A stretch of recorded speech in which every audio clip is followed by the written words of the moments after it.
What's up, guys? It's you, and welcome back to another Omega Ruby and Alpha Sapphire news, and this is going to be less of a news video and more of a competitive analysis video. So if you guys aren't really a fan of that stuff, then I recommend that you guys go watch a different news video, just because I was driving to school when the news dropped about the new Mega Pokemon, so I wasn't really in a position to make a video about it. And everyone has thus beat me to the proverbial punch on covering these new Mega Pokemon. So I decided, hey, you know what I'll do instead? Instead of making a video that's like the same information that you've heard already, I'll go ahead and make a different video that talks about competitive stuff that basically differs from the status quo as far as these videos go.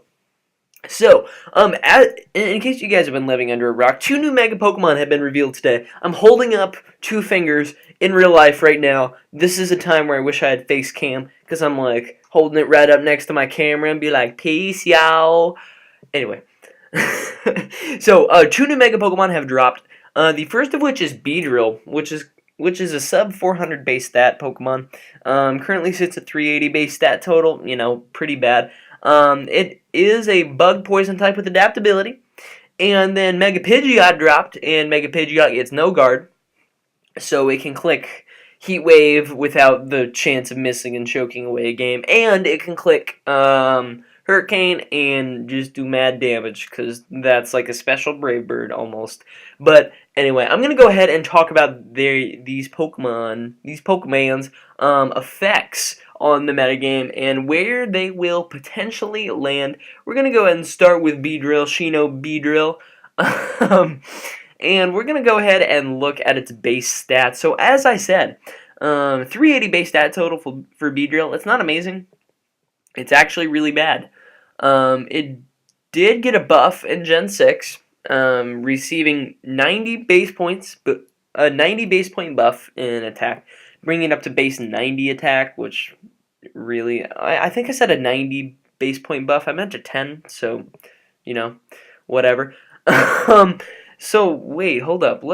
Let's think for a minute. What stats Beedrill will more than likely get an increase in? Because it is physical, primarily, has a base 45 special attack, we're probably looking at a big buff in attack and speed for Beedrill, meaning that it will be a pretty potent offensive threat and can probably do a lot of work. I don't think it'll end up being in a higher tier such as OU, just because even if they were to dump 40 points in defense, which I don't think they'll do, that brings it up to a base 80 defense, which really isn't that good.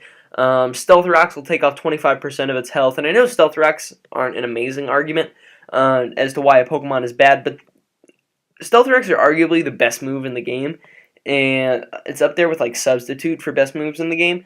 So, you know, like, Beedrill will pretty easily get worn down throughout a match. I also think that even if a Pokemon hits incredibly hard, I don't think that's a precedent for it to go into higher tiers. I think Beedrill, my prediction will be UU, just because, like, if you're looking at Beedrill stats, even if it gets 50 points in attack, that's a base 140 attack. Lucario isn't that bad of a Pokemon either, who's also in UU. I believe both Beedrill and Lucario get Swords Dance. I hope you guys can't hear me clickety-clacking on my keyboard right now.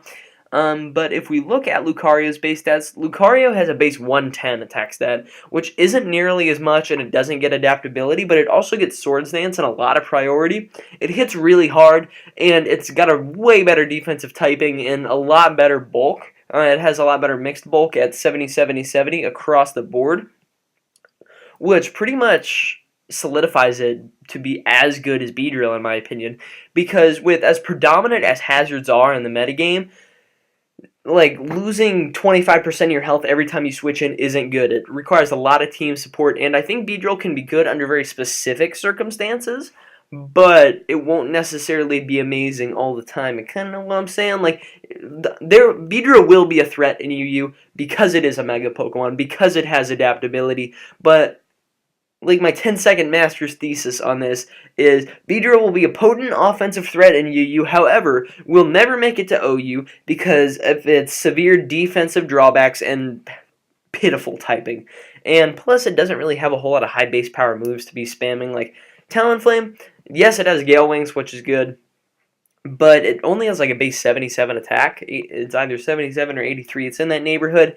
But because it has base 120 power moves to spam, it hits a lot harder. And, like, what does Beedrill get? Poison Jab, X Scissor. X Scissor's base 80, Poison Jab is base 80. Those are two stab moves that it can run. It's not really that great either way. So, Beedrill will probably be UU. It'll be a threat, but it just requires a lot of team support. I do look forward to using it, probably under Sticky Web, because that would be a cool format to use it in, because then you can run Adamant and a lot of fun stuff and just destroy things. However, we have another Mega Pokemon to talk about, who I'm actually pretty excited to talk about. And we're 6 minutes into this video, so happy Friday. Hopefully this goes up on a Friday so I don't sound like an idiot. Anyway, we have Mega Pidgeot, who's also revealed, like, what would be the Megastone name for Pidgeot? Would it be like Pidgeite, Pidgeotite, Pidgeotite, Pidgeotite, I don't know. There could be a lot of possible names for Pidgeot's Megastone, but if we look at Pidgeot's stats right here, and kind of compare it to its ability that it got. So as I said, it did get the ability No Guard, which is pretty important for it, because it can spam Hurricane now. But looking at its stats, it's pretty meh across the board. Hits a pretty good speed tier at base 101. Average, all of its stats are remarkably average. HP is 83, attack is 80, defense is 75, special attack is 70, special defense is 70, and speed is 101. It can't necessarily shine at any point because of these mediocre stats, but hopefully GameFreak gives it some pretty good stat buffs. I don't really think, looking at its stats, I don't really think that it needs a whole lot more speed. Base 101 is pretty good. If it could outspeed stuff like Mega Pinsir, maybe hit base 102, that'd be really cool, and it could probably put in a lot more work that way.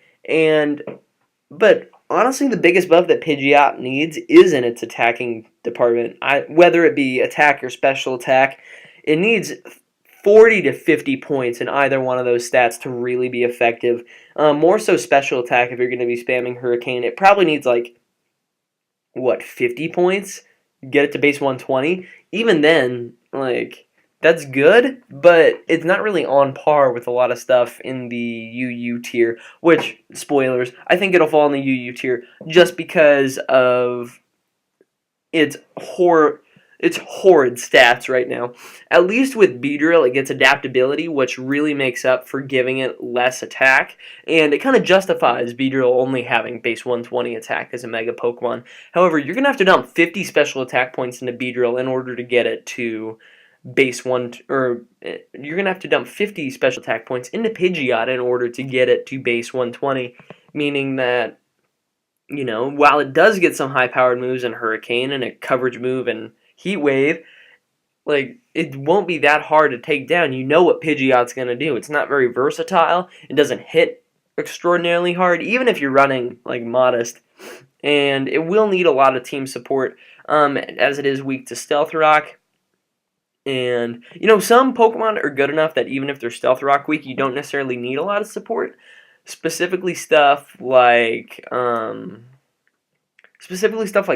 You can pretty much use Thundurus without a spinner if you don't necessarily need a spinner in OU if you're running Thundurus, just because Thundurus isn't necessarily going to hang around for that long, and it's going to do a lot of damage while it's in. It forces a lot of switches, has a great move pool. That's not exactly the case for Pidgeot, and I know it's hard to compare a Pidgeot to a Thundurus because they're obviously not the same caliber Pokemon, but looking at its move pool, it's pretty sparse.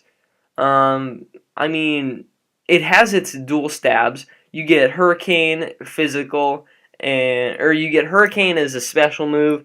I believe you get Brave Bird you do get Brave Bird by Move Tutor. So, honestly, Physical may be your better way to go, because you have your stab, your primary flying stab, which is either Brave Bird or Hurricane. Special-wise, you can run Uproar. If you really want to run Uproar, you on the physical side you can run Frustration, but looking at its coverage move options, it's really bad. You have U-turn, you have Facade if you really want to run Facade. I suppose you could run like a Subtoxic set, like Subtoxic Roost Hurricane. Let's see, what good, cool move tutor moves does it get in Gen 5? Because this could actually help it a little bit if it does get some good moves. I don't think it gets a lot. I believe it's pretty limited to Heat Wave. But let me not be an idiot. Okay. Yeah, it gets Heat Wave, it gets Sky Attack, it gets Snore. Honestly, I don't see Pidgeot being that good. UU at best. Maybe RU, just because it's really not that good. It hits a pretty good speed tier, but it's gonna hit like a wet paper towel for being a mega Pokemon. Like even Mega Bannet or Bayonet, however you want to say it, hits really hard. It's pretty slow and it's not very bulky, but it hits like a truck. And it can like run Destiny Bond shenanigans, but like honestly I don't see Pidgeot being that good. I guess the main TLDR of this part of the video is Mega Pidgeot's access to No Guard will help it abuse Hurricane as a high base power move, but its sparse move pool and overall terrible stat line will force it into either UU or RU. So, you know, wherever you want to go with that. I suppose if you really wanted to, you could run like Agility Pidgeot and run Modest and run Bulk, but really, how many times is that going to work? It's super situational. It's not exactly like a rock polished Lando to where you force a lot of switches. Pidgeot, I don't think will force a lot of switches regardless of the tier it's in, just because even in RU, it has a lot of competition with Moltres. It will have a lot of competition. Sure, you hit your Hurricanes with Pidgeot, but depending on its stat alignment as a Mega Pokemon, like Moltres will more than likely do stuff better. Moltres can run Scarf, and Fire Blast hits like a truck. It's a way better coverage move than Heat Wave. But that's about all that I got to say for today's video on this ORAS stuff and Mega speculation. So if you guys did enjoy this episode, please make sure to leave a like. It really does help show support for the stuff that I'm doing here on the channel. Also, make sure to answer today's comment question of the video, which is we'll go ahead and say, what do you guys think about the new Mega Pokemon? Overall, I'm kind of meh on them. Like, you know, if you really want to be super hyped for him, I'm not that hyped for him. I would have rather seen something like a Mega Flygon. I don't really want Mega Flygon, but just get people to shut up about it already. But with that, I urge you guys to subscribe if you guys are enjoying the constant content. And with that, I'll catch you on the flip-flop.